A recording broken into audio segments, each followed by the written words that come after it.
সবগুলো হয়েছে। এখন 20-এ গিয়ে কি হয়েছে?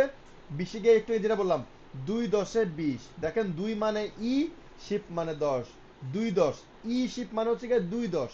বাংলা একবার যদি আপনি উচ্চারণ করেন হচ্ছে ই শিপ মানে 2 10, তা ই শিপ মানে 20। এখন দেখেন 21 কিভাবে করছে? ই শিপ, ই শিপ তার জায়গায় রয়ে গেল, ইল খালি যোগ হলো, ইল মানে 1, ইশিপ রয়ে গেল, ই মানে 2, ইশিপ সাম, ইশিপ সা, ইশিবো, ইশিমিউক, ইশিপ ছিল, ইশিপ ফাল। দেখেন সিরিয়াল ভাবে করতেছে। এরপরে গিয়ে 30 কিভাবে হবে? আপনাদেরকে আমি বলছিলাম আমাদের ভারুমের নিয়ম অনুযায়ী বিয়প, শিপ, এই যে শিপ, বিয়প যদি নিচে বসে তাহলে তার উচ্চারণ হচ্ছে প। কিন্তু ভাচ্চিম বিয়পের পরে যদি স্বরবর্ণ ইয়ং থাকে, নিয়ম ছিল বিয়প আর ভাচ্চিমের জায়গায় বিয়প থাকবে না, সে ইয়ং এর কাছে চলে আসবে।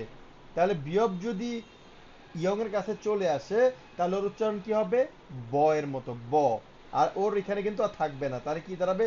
শিবিল। আপনাদেরকে লিখিত দেখাই, তাহলে আপনাদের জন্য আরো সুবিধা হবে।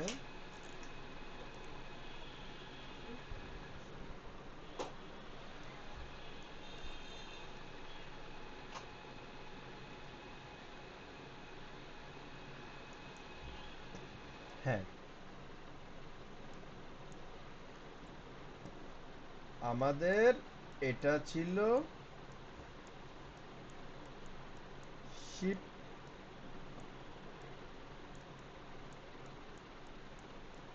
আর এটা ছিল ইল।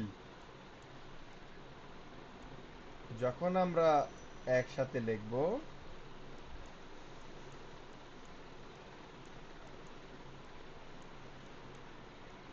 আমাদের রুলস অনুযায়ী এখানে যেহেতু ইয়ং আছে, তাই ভাবছিম এখানে আর থাকবে না।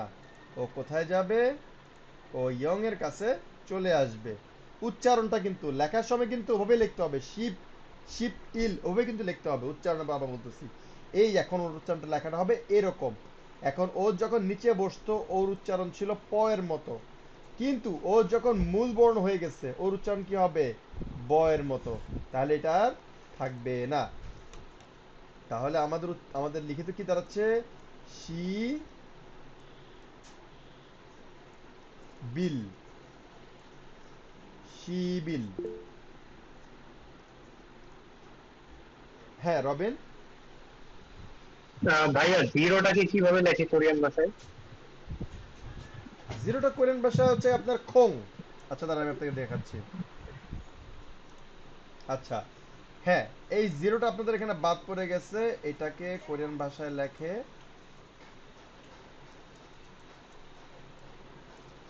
খং, খং খং খং। খং মানে জিরো। যদিও এটার ব্যবহার এখানে আসে না। কোরিয়ান যে সংখ্যাগুলো আছে সংখ্যাগুলোর মধ্যে শূন্যটাকে ওরা মানে কি বলে উজ্জ্ব রাখে।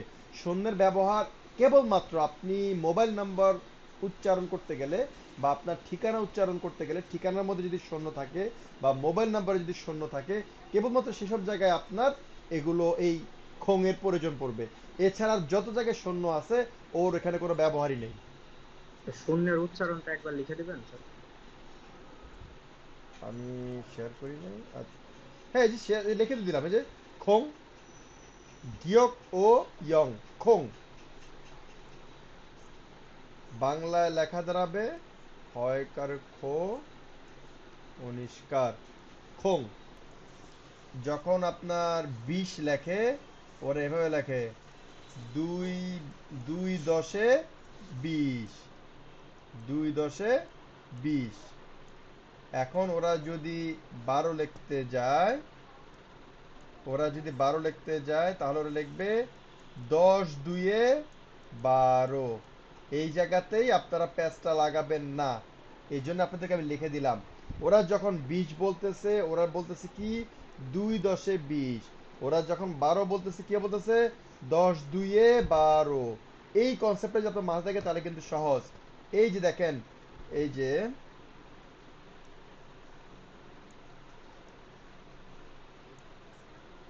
দেখেন এটা যদি আপনি পারেন তাহলে দেখেন ই এর 2 এর কোরিয়ান হচ্ছে ই, কোরিয়ানের 2 এ হচ্ছে ই, সাথে 10 এর ইয়া হচ্ছে শিপ, তাহলে কি দাঁড়ালো ই শিপ, ই শিপ।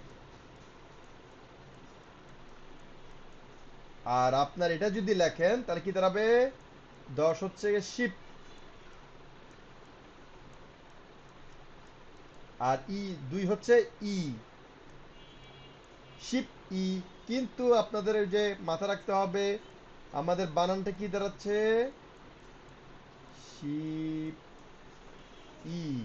এখানে স্বরবর্ণ ইয়ং থাকাতে বিয় পার্ট এখানে বসবে না, তাহলে এই চলে আসবে কোথায়, এখানে হয়ে যাবে কি এরকম। ওইটা উচ্চারণ কি দাঁড়াচ্ছে, শিবি, শিবি। পরবর্তী কাজ হচ্ছে আপনাদেরকে আবারও আমি 10 মিনিট সময় দিলাম। আপনাদের এখনকার কাজ হচ্ছে পিওর কোরিয়ান 1 থেকে 10 পর্যন্ত বাংলাটা লেখেন। বাজতেছে 9টা 5, আপনি 9টা আপনার বলতে হবে পিওর কোরিয়ানে, আর 5 যেটা বলতেছেন মিনিট সেটা আপনাকে বলতে হবে সিনো কোরিয়ানে। এটার একটা প্যাটার্ন আছে, আমি আপনাদেরকে দেব, ধাপে ধাপে দেব। আগামী ক্লাসে আমরা আমাদের সংখ্যাটা শেষ করব এবং আমরা এই এককগুলো নিয়ে পড়ব, কোথায় কোনটা ব্যবহৃত হয়, সিনো কোন জায়গায় ব্যবহৃত হয়, পিওর কোন জায়গায় ব্যবহৃত হয়, তার একটা শীট আমি আপনাদেরকে প্রোভাইড করব। সেটা নিয়ে বাড়তি চিন্তা করার কোনো প্রয়োজন নেই। এই যে এখানে আছে ইয়দল, ইয়দল, আপনার এটা পড়তে গিয়ে ইয়দপ লিখতেছেন, ইয়দপ। কেন ইয়দপ লিখবেন, কারণ আপনার তো জানা থাকার কথা রিয়েলের সাথে বিয়োগ থাকলে আমরা কোনটা বলবো, দুইটার মধ্যে একটা আমরা প্রথমটাকে পড়বো, তিনটার বেলা আমরা দ্বিতীয়টা পড়বো। কোন তিনটা ছিল, রিয়েলের সাথে গিয়ক থাকলে, রিয়েলের সাথে মিয়ম থাকলে, রিয়েলের সাথে ফিয়প থাকলে কেবল এই তিনটার বেলা আমরা দ্বিতীয়টা উচ্চারণ করব, আর বাদ বাকি সবগুলোর ক্ষেত্রে আমরা প্রথমটা উচ্চারণ করব। তাহলে কি দাঁড়াচ্ছে এখানে, ইয়দল। আচ্ছা, তা আপনাদের আগামী ক্লাসের পড়া থাকবে এটাই, আপনারা সিনো কোরিয়ান 1 থেকে 99 পর্যন্ত পড়বেন এবং লিখবেন। আর 2 হচ্ছে সিনো কোরিয়ান থেকে শেষ করলেন পিওর কোরিয়ান 1 থেকে 10 পর্যন্ত মুখস্থ করবেন।